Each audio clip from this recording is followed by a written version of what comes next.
tous. On parle aujourd'hui de vérité, de ces sacrées vérités, et parfois de ces sacrées fausses vérités.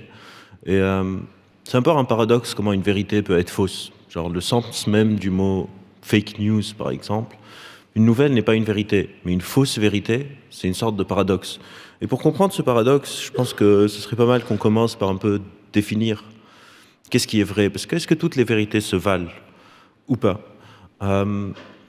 Une vérité, c'est quelque chose qu'on va construire à partir du réel. Et beaucoup de philosophes se sont pris la tête un peu sur c'est quoi le réel, mais ma définition préférée vient d'un auteur de science-fiction qui s'appelle Philippe K. Dick, et qui a dit le réel est ce qui reste quand on n'y croit plus.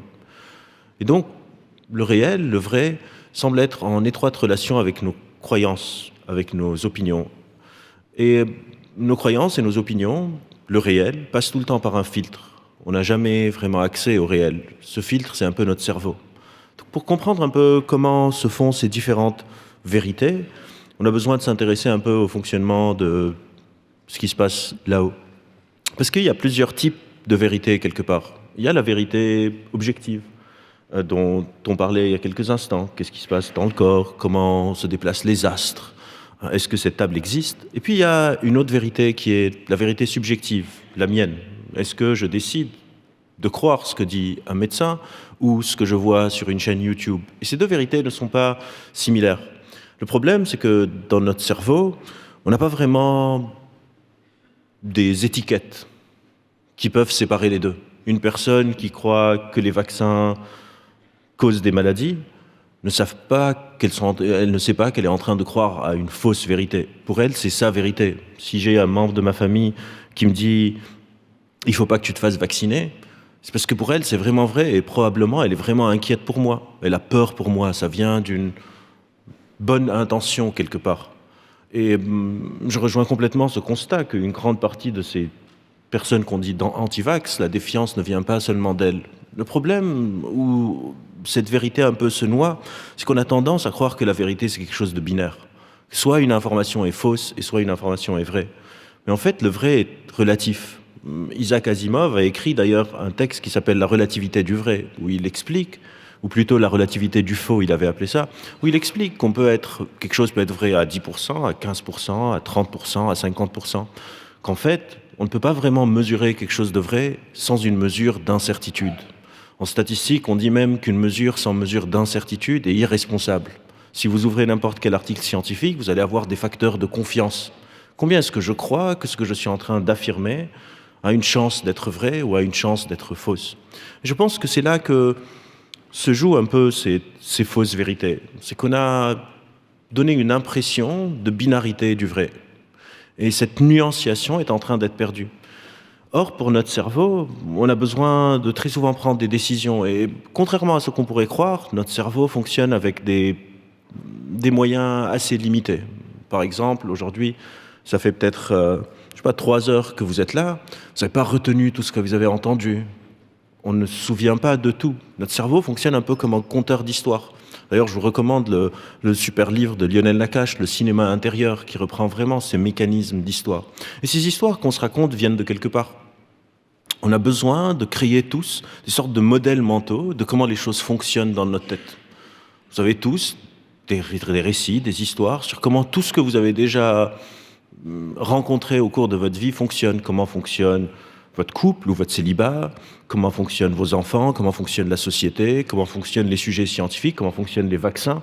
Et c'est à partir de ces cartes mentales, quelque part, de là que vient la carte n'est pas le territoire, il y a tout le temps un décalage entre ces cartes et le réel, auquel on n'a pas accès. C'est à partir de ces cartes qu'on décide comment on veut agir. Et donc c'est important de questionner un peu comment est-ce que ces cartes sont créées. Parce que notre cerveau est un organe dirigé vers l'action. Notre cerveau est en train d'essayer de savoir comment est-ce que je devrais agir. Tout le temps en train de faire, si on veut simplifier un peu, 2 opérations, essayer de prédire et d'approximer. On a des moyens assez limités, donc pour des raisons d'efficience, il faut qu'on fasse des approximations et il faut que je puisse prédire qu'est-ce qui va se passer pour que je puisse avoir le temps de préparer mon action. J'ai besoin de prédire où est-ce qu'une voiture va être pour que je ne sois pas au même endroit quand je suis en train de traverser la rue. J'ai besoin de prédire est-ce que cette chose est bonne pour moi ou pas? Est-ce que cette chose est vraie? Et donc on est tous tout le temps en train un peu de délibérer avec nous-mêmes de ce qui est vrai et ce qui l'est pas. Mais comment est-ce que je peux savoir ce que je sais si je ne me souviens pas de grand-chose, si je ne perçois pas tout, si même quand je suis exposé à une information, je peux avoir des opinions qui peuvent être différentes? Parce qu'on est supposé croire, encore une fois, comme disait Dick, que le réel est une sorte de chose extérieure et stable, objective. On fustige souvent la pensée unique, mais on pourrait même se dire que c'est bizarre, le manque de pensée unique, alors qu'on est supposé partager une réalité commune à tous. Et cette multiplicité des réels, cette multiplicité des vérités, peut être quelque chose qui est très mauvais, comme quand on parle de sujets qu'on dit socio-scientifiques, la vaccination, un peu avant aussi c'était les vaccins et l'autisme, le nucléaire, les OGM, tous ces sujets qui semblent être un peu à la rencontre entre la science, la société et les croyances. Mais parfois aussi, cette multiplicité des réels peut être une richesse. On a plusieurs cerveaux qui sont en train d'essayer d'appréhender un sujet très très complexe, et chacun et chacune d'entre nous peut apporter un peu sa pierre à l'édifice. La science est cumulative. Newton et Einstein disaient « Je suis debout sur les épaules d'un géant », et ce géant, c'est la connaissance cumulée avant moi. Et donc, quelque part, si on veut penser à ces sujets de raisonnement critique, si on veut penser à ces sujets de fausses vérités et de vraies vérités, le salut ne peut jamais venir de l'individu. Notre cognition, nos pensées, nos raisonnements sont rarement le fruit juste de notre cerveau. On dit souvent notre cognition est incarnée. Notre cognition vient de notre corps, mais aussi de notre entourage. Une grande partie de la cognition humaine touche à ce qu'on appelle la cognition sociale. Je pense pas seul, je pense avec les autres. Votre présence ici est en train de moduler les mots que je suis en train de dire. Si je parlais de ce même sujet avec des amis ou avec des collègues neuroscientifiques ou avec des étudiants dans une école, je dirais sans doute pas les mêmes mots. Votre présence change ma vérité. Et aujourd'hui, on a une sorte de mythe assez dangereux qui émerge, qu'en fait, un raisonnement critique, c'est réfléchir par soi-même. Qu'on peut, chacun, se poser dans une pièce et faire nos propres recherches et arriver à nos propres vérités.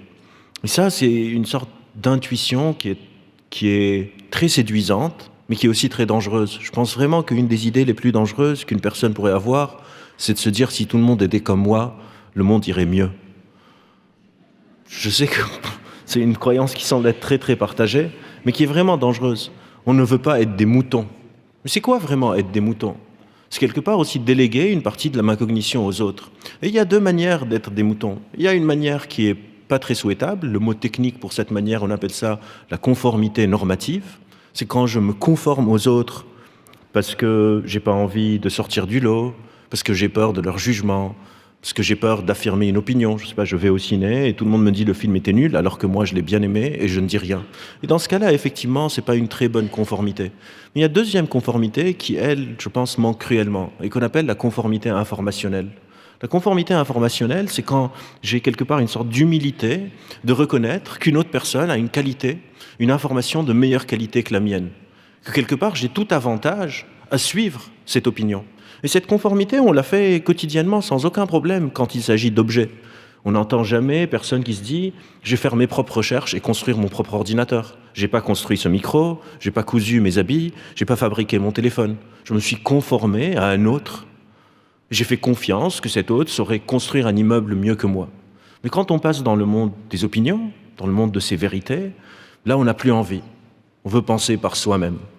Mais la conformité informationnelle est nécessaire pour le fonctionnement d'humain, parce que nous sommes des animaux sociaux. Un groupe d'humains, un humain seul, ne peut pas faire grand-chose. Vous prenez un humain, vous le mettez dans son environnement naturel, il ne survivra pas très très longtemps. Vous prenez un groupe d'humains, vous le mettez dans ce même environnement, il y a de fortes chances qu'ils construisent une ville et qu'on puisse, à terme, arriver à ce qu'on a fait aujourd'hui. Et donc ce manque de conformité informationnelle devient quelque chose de très dangereux et qui est malmené par ces différents facteurs qui viennent d'être introduits. Donc je ne vais pas répéter la même chose, mais on a besoin, mais peut-être qu'une notion qui pourrait être utile, c'est ce qu'on appelle la cohérence systémique. Notre cerveau est ce compteur d'histoire qui est en train d'utiliser les informations auxquelles je suis exposé. Une information, on peut faciliter un peu le schéma qui part d'une information à une action. On peut dire que la première fois que je suis exposé à une connaissance, j'ai besoin de l'introduire dans son modèle de pensée, mes croyances. Une croyance sur laquelle je veux agir est une intention que je peux manifester dans le monde est une action. Et plusieurs pièges, plusieurs niveaux de dégradation peuvent avoir lieu. Je peux être exposé à de fausses connaissances. Et dans ce cas-là, évidemment, tout le reste va avoir lieu. Mais la majorité de ces problèmes de fausses vérités, la majorité de ces problèmes un peu de fake news ne viennent pas d'être exposés à de fausses connaissances. Elles viennent d'un déficit un peu de confiance. On ne sait plus vraiment où donner de la tête parce qu'il y a ces incohérences systémiques. Si moi, je fais confiance à une personne et cette personne me dit quelque chose et puis le lendemain me dit le contraire, ben dans ce cas-là, pourquoi est-ce que je vais lui faire confiance? Et là, on arrive à nouveau à cette notion de nécessité d'incertitude. Nos études montrent de manière assez claire qu'on ne devrait pas avoir peur de partager l'incertitude. Je devrais pouvoir venir vous dire, on a un vaccin, et ce vaccin, il ne marche pas à 100%. Quelque part, souvent on me dit, les gens ont besoin d'être rassurés. Mais les gens, c'est qui? C'est un peu nous. Si moi je ne sens pas un besoin d'être rassuré, pourquoi est-ce que je vais croire que les autres ont ce besoin? Récemment, je faisais une interview et une journaliste m'a dit ce truc de les gens ont besoin d'être rassurés. Et je lui ai demandé un peu de manière titillante, est-ce que vous avez besoin d'être rassuré? Elle me disait non, pas particulièrement. Il y a une sorte de paternalisme dans la manière dont nous sommes en train de communiquer les uns avec les autres. On sent tout le temps, on se sort de l'équation. Une analogie que j'aime bien et qui semble pas mal plaire, c'est un peu comme les embouteillages. Quand on dit on est coincé dans un embouteillage, en fait, vous n'êtes jamais coincé dans un embouteillage. Vous êtes en train de contribuer à un embouteillage. Vous êtes l'embouteillage. Quand des amis m'appellent et je suis dans un embouteillage, je dis je vais avoir un peu de retard, je contribue à un embouteillage. Dès que je finis, j'arrive. Se sortir un peu de cette équation n'est pas une bonne manière d'approcher le monde. On a besoin de partager nos incertitudes, on a besoin de partager nos facteurs de confiance pour qu'on puisse créer une meilleure cohérence. Si moi je viens et je dis on a un nouveau virus qui vient d'émerger, on pense qu'il est manuporté et donc les masques ça sert à rien, mais on n'est pas sûr parce que c'est encore récent. Et puis quelques semaines plus tard, on dit en fait on a maintenant des informations de meilleure qualité. Le virus semble être aéroporté. On a tous besoin de mettre des masques pour se protéger les uns des autres. De la manière dont je vais me raconter cette histoire, le coût cognitif, le coût d'entrée de cette information dans mon modèle mental est beaucoup plus cohérent, beaucoup plus facile à faire que si quelqu'un me dit les masques ça sert à rien, puis les masques c'est tout. Et il faut qu'on pense à nouveau cette vérité sociale quelque part. Quelles histoires est-ce qu'on est en train de créer les uns avec les autres?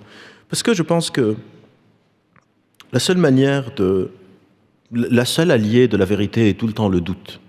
Un doute mesuré, un doute relatif, pas nécessairement comme celui de Descartes, pas le doute méthodique, mais vraiment plus proche de cette notion d'Asimov, qui disait que Asimov répondait en fait à une personne qui lui a écrit une lettre, qui lui disait « Vous, les scientifiques, vous changez tout le temps d'avis, et donc on ne peut vraiment pas être sûr de ce que vous dites. » Il lui dit « À un moment, les scientifiques pensaient que la Terre était plate et ils avaient tort. Et à un moment, les scientifiques disaient que la Terre est ronde et ils avaient tort aussi. Mais si vous croyez que les deux avaient tort de la même manière, vous avez encore plus tort que tous les deux mis bout à bout. » Il faut revenir à cette notion d'incertitude, de mesure, du doute, de la nuance, pour qu'on puisse avoir une chance d'approcher de plus en plus le vrai ensemble. Et c'est pas grave d'être parfois des moutons, ça a aussi une sorte de confort de se retrouver en groupe, un peu comme on peut le refaire depuis quelque temps. Merci beaucoup.